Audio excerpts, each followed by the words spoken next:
Welcome to Books for Success. Today, we're delving into the wisdom within Imperfect Courage by Jessica Honegger. In Imperfect Courage, 2018, Jessica Honegger shares inspiring stories from her purposeful life as an entrepreneur. She describes how she built a hugely successful fair trade jewelry and fashion business by connecting artisans in developing countries with women across the United States. She also shares how, in doing so, she broke out of her comfort zone, found new reserves of courage and is pursuing a fulfilling, purposeful life. Who's it for? Anyone who believes in global sisterhood. Entrepreneurs with a purpose. People who want to test the limits of their own courage. Before we begin, subscribe and ring the bell for notifications if you want to keep receiving the knowledge of book summaries about health, wealth, love, psychology, and much more. Don't be shy about dropping your book suggestions for us to summarize. Also, you can use this video as an audiobook summary. Let's grow and succeed together. What's in it for me? Learn to live a life of courage and purpose. Women around the world are being held back by fear. Their fear of trying new things. Their fear of failure or maybe even of success, and what it would mean for them and their family. They fear how people perceive them and struggle to shake off the nagging doubts that they are small and insignificant, that their voice doesn't matter. Well, Jessica Honegger is living proof that you should do away with your fears, step outside of your comfort zone and live a life of meaning and purpose. Honegger once hosted a jewelry sale to fund her goal of adopting a Rwandan orphan and generate income for poor artisans in Uganda at the same time. She didn't know it at the time, but her home jewelry sale would, over several years, grow into a $17 million business run by 4,000 Noonday ambassadors, supporting thousands of artisans, many of them women, in countries across the globe. With no business know-how but some Christian faith, more than a little fear and a whole lot of determination, Honegger stepped outside of her comfort zone. In doing so, she achieved her dream of adoption, built a socially responsible business and discovered a life of purpose. In these blinks, you'll learn why courage, even imperfect courage, is better than comfort, the importance of showing vulnerability, and how you can stop chasing impossible ideals and value yourself as you are.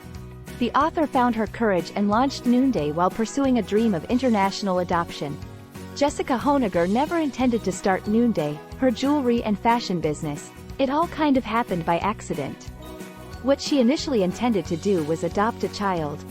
Years earlier, on a trip to Africa, she held a young child, orphaned after her parents died from AIDS, in her arms. From that moment on, she knew in her heart that the next step for her family would be, eventually, to adopt. Unfortunately, international adoption is expensive, and just at the time their plan for adoption was coming together, the housing market collapsed. Since she and her husband were making a living from refurbishing and reselling properties, their income disappeared too. Honegger needed a side hustle, and she needed it now. She remembered that friends of hers in Uganda had been bemoaning the fact that two incredible local artists, Julia and Daniel Matovu, a husband and wife team, had no way of selling their artisan crafts for a price their work deserved. Honegger made a decision. She would host a sale for the Matovus' products to friends and family back in Austin, as well as clothes from her own closet and anything else she could find. She wasn't sure whether it would work. In fact, she was slightly afraid none of her friends would turn up to her sale, and of what people would think of her. But it worked. Her friends showed up. They cared about her journey toward adoption and were captivated by the connections between fashion and impact, style and history, profit and purpose that came together in the sale of these beautiful Ugandan objects. After an hour, Honegger had sold almost everything. That night, she realized she was onto something. Her first sale led to a second, and a third. She emailed the Matovus asking for more stock while wiring money back to them. Honegger had no experience in business, but she had a whole lot of courage, the courage to stand up and pursue what she cared about. With the help of friends and a little common sense, she turned her hustle into an international business employing and supporting, among others, thousands of women in the United States and around the world. And what started as a dream for adoption later turned into a reality. As the following year, the Honeggers welcomed Rwandan orphan Jack Honegger into their home.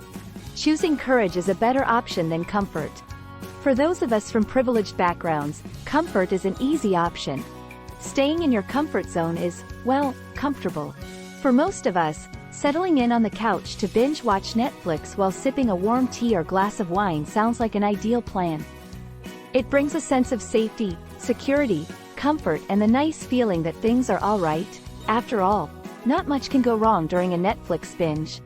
Many of us go through life seeking comfort, choosing a pizza night on the couch over going out and learning something new or meeting new people.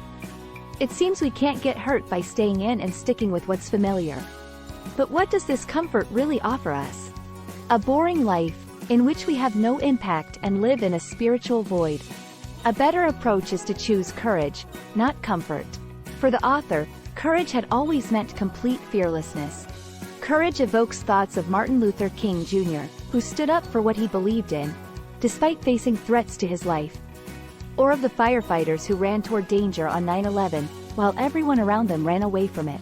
But the truth is that for most of us, courage is something a little less bold. For the author, courage was pursuing her adoption process despite having a near-empty bank account. Courage was opening up her home for a jewelry sale, not knowing whether any of her friends would turn up. It may have been imperfect courage, but that was the only kind she had. And making that choice, to embrace risk instead of accepting her lot in life, to run scared toward her goal, changed her life profoundly. It led to her successful adoption and also launched a business career that she, as a house flipper and educationalist with no business experience, never imagined she could lead. And, in doing so, she managed to forge connections with thousands of inspiring women, who themselves were finding their own courage daily, in the company's U.S. offices and abroad. Do you also have goals in life but feel unable to break through your fears? What follows is a guide to how you too can find the imperfect courage that you need to get up and chase your dreams head-on. Sometimes you have to stand up and speak out if you want to achieve anything. A study by political scientists at Brigham Young University recently found that if women are the minority in a group that is trying to solve a problem, they speak up to 75% less than the men in the group do. Girls and women are trained by society to be nice, polite and humble, and not to speak out. But if you want to achieve your full potential and follow your dreams, you have to speak up. When the Honeggers' adoption of their child, Jack, was nearly complete, there was just one final, crucial step. They needed official permission from a local judge in Rwanda, and they needed it urgently. On very short notice, Rwanda was changing its policies on international adoption, and any delay could mean losing the opportunity to adopt Jack. Unfortunately, their attorneys told them that immediate granting of permission almost never happened. So Honegger went and waited at the judge's office, along with her husband and other prospective adoptive parents. Facing up to the possibility of losing her new baby boy, the author decided that she couldn't just wait for her family's fate to be decided for them. She had no idea of acceptable etiquette in such a situation in Rwanda and was racked with nerves. But she stood up, stepped forward and addressed the judge. She told him what an honor it was to be in his country and to meet with him. And she told him that all those present would be honored if they could be granted permission to take their children out of the orphanage that day.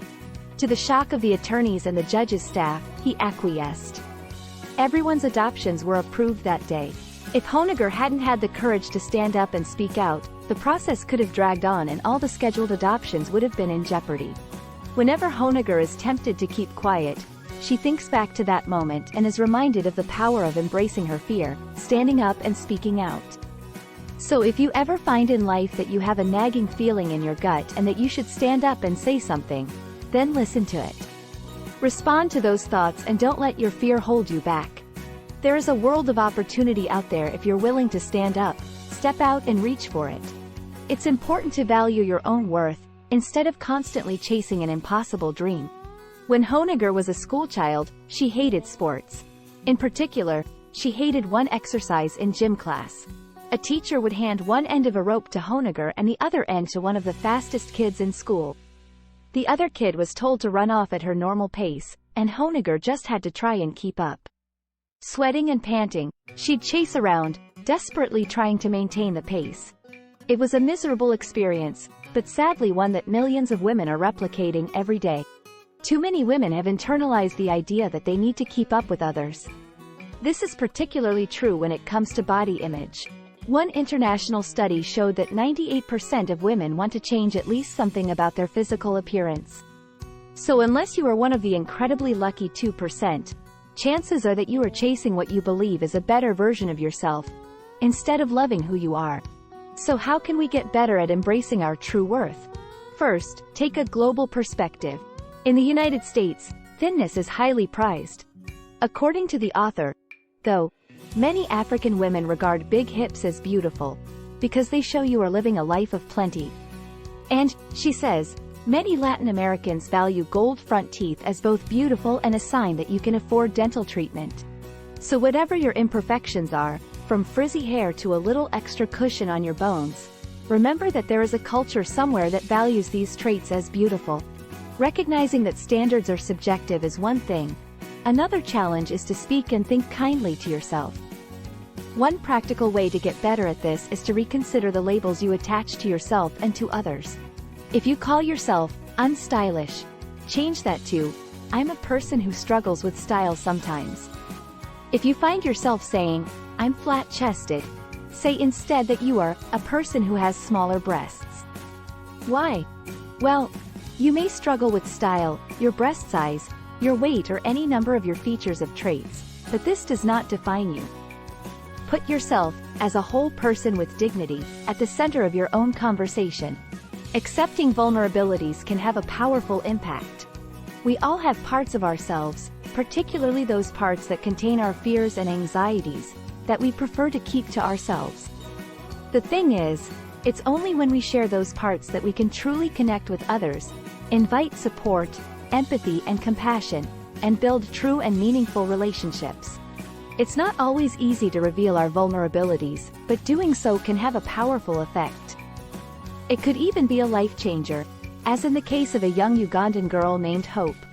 In Uganda, HIV carries a huge stigma and, as a result, many people hide their positive diagnoses. Hope's mother had contracted HIV and passed it on to Hope during pregnancy. When Hope discovered her condition as a girl, she was filled with shame. She denied the reality of her condition and became iller. Hope's mother pleaded with Julia Matovu, Honegger's artisan friend, to persuade Hope to take treatment. For Hope, admitting her vulnerability, in this case, her HIV diagnosis, to Matovu, was the first step in her treatment and was almost too much for her to bear. But Matovu not only heard Hope's story, she accepted it with empathy and compassion.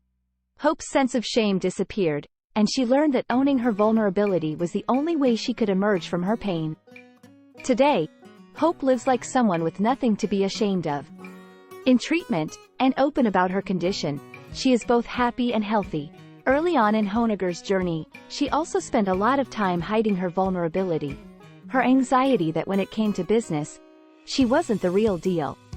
She was worried that if people knew the truth behind her business story, that it all started in a spare room in her home and that she muddled her way through, then they wouldn't regard her as a legitimate businesswoman. Working with other women and listening to their stories, Honegger started to see the benefits of practicing vulnerability and embracing the truth of her life and business. Whenever she got invited to speak on a panel with super successful business leaders, she'd be honest. She'd introduce herself by saying that she didn't want to fake it anymore, and would openly admit that she had no experience leading an executive team, just a lot of experience hustling.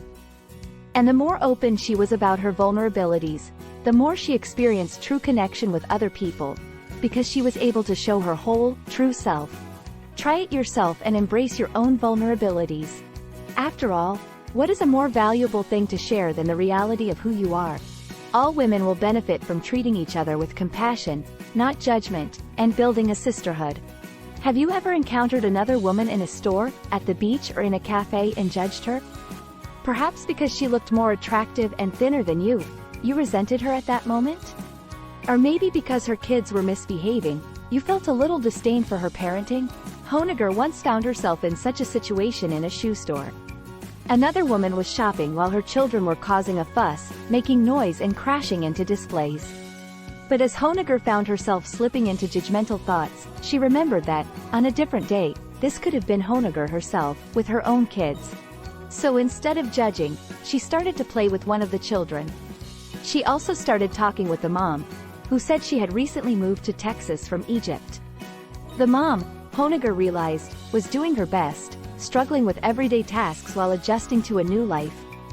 At that moment, Honegger also realized that if you want to build a better world, women need to look at each other with compassion and understanding, not judgment. Women need a sisterhood. And this sisterhood, at its best, can be an unstoppable force. After Noonday took off, Honegger's Ugandan partner, Julia Matovu, hired new women for her workshop in Uganda. One of them, Nakato, often arrived at work with a bruised face and body. She was obviously upset, and Matovu suspected domestic violence but wasn't sure what she could do. When Nakato arrived at work one day so badly bruised that she could barely open her eyes, Matovu decided enough was enough. She summoned up her courage, walked down to the police station and demanded an arrest, shouting, "You will support this woman." Matovu couldn't afford to bribe the police to convince them to take action.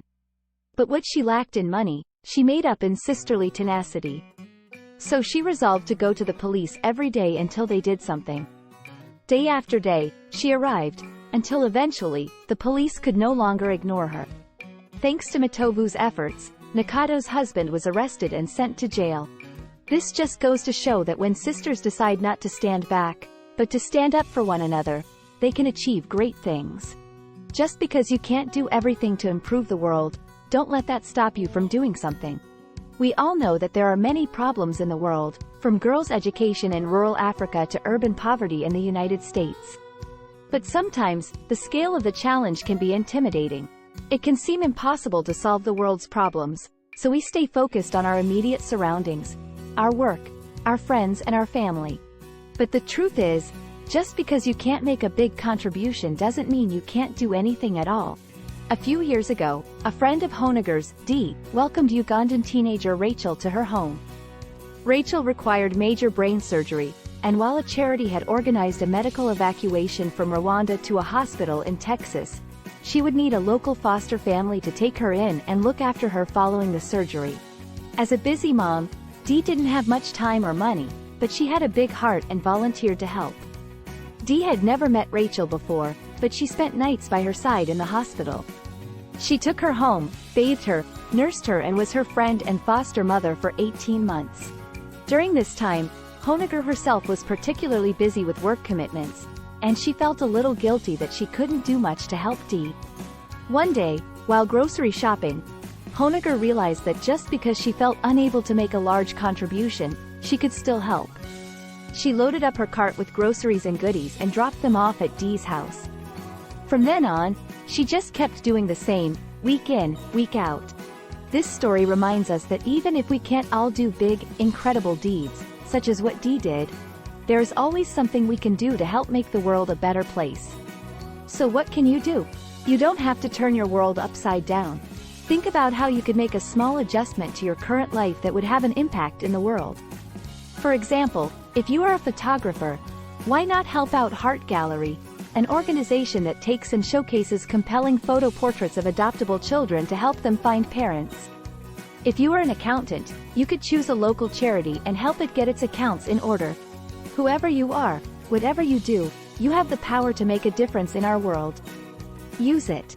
To have an impact, prioritize sustainable, long-term efforts over short-term results. When Honegger's daughter was days old, Honegger admitted that, amidst the exhausting chaos of having a newborn, she wished she could put the baby back inside her.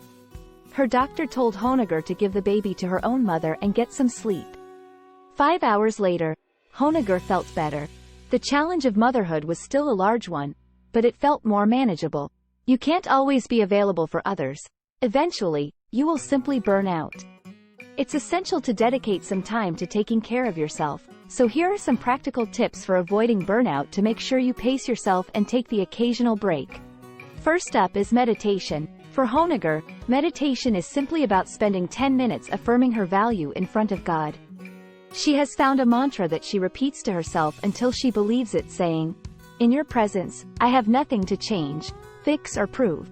So take 10 minutes out of your day to affirm to yourself that you don't need to be thinner, harder working, a better mom or anything else except what you are, right there and right then. It will help remind you of your own value. The next tip is to be present. If you, like many people, struggle to put down your phones and really connect with people around you. Give your children, husband or friends permission to unplug you. When Honegger gets home, she operates phone-free until the next morning.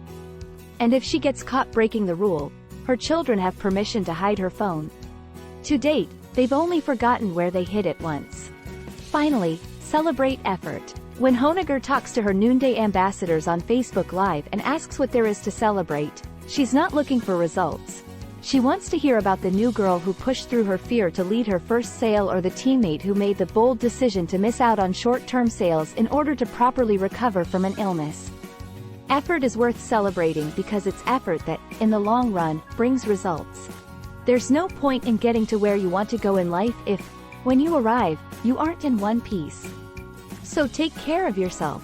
You will flourish, and you will be able to make your best possible contribution toward a continually evolving world. Final words. The key message in these blinks. Many women know, deep down, that something more fulfilling is out there. But instead of pursuing their deepest desires for a meaningful, impactful life, they stay in their places of safety and comfort. If we do find our courage and step scared but hopeful out into the world, huge opportunities await. Stop letting fear keep you on the sidelines, and embrace your courage today. Actionable advice. Unwrap some of the bubble wrap surrounding your life. Consider enrolling your children in a public charter school. Shop at a grocery store where you rub shoulders with people different to you. Make friends with foster families and diverse members of your community. Try to take off a little of the bubble wrap surrounding your life. And you'll find you'll not only learn more about the world, but you'll also be better positioned to help make it a better place. Thanks for being part of our insightful voyage. If our summary piqued your interest, we encourage you to dive into the complete book for a deeper understanding. Don't forget to like this video, subscribe for more content if you're new here, and share it with others who might find it valuable. Keep on reading, discovering, and advancing until our next adventure.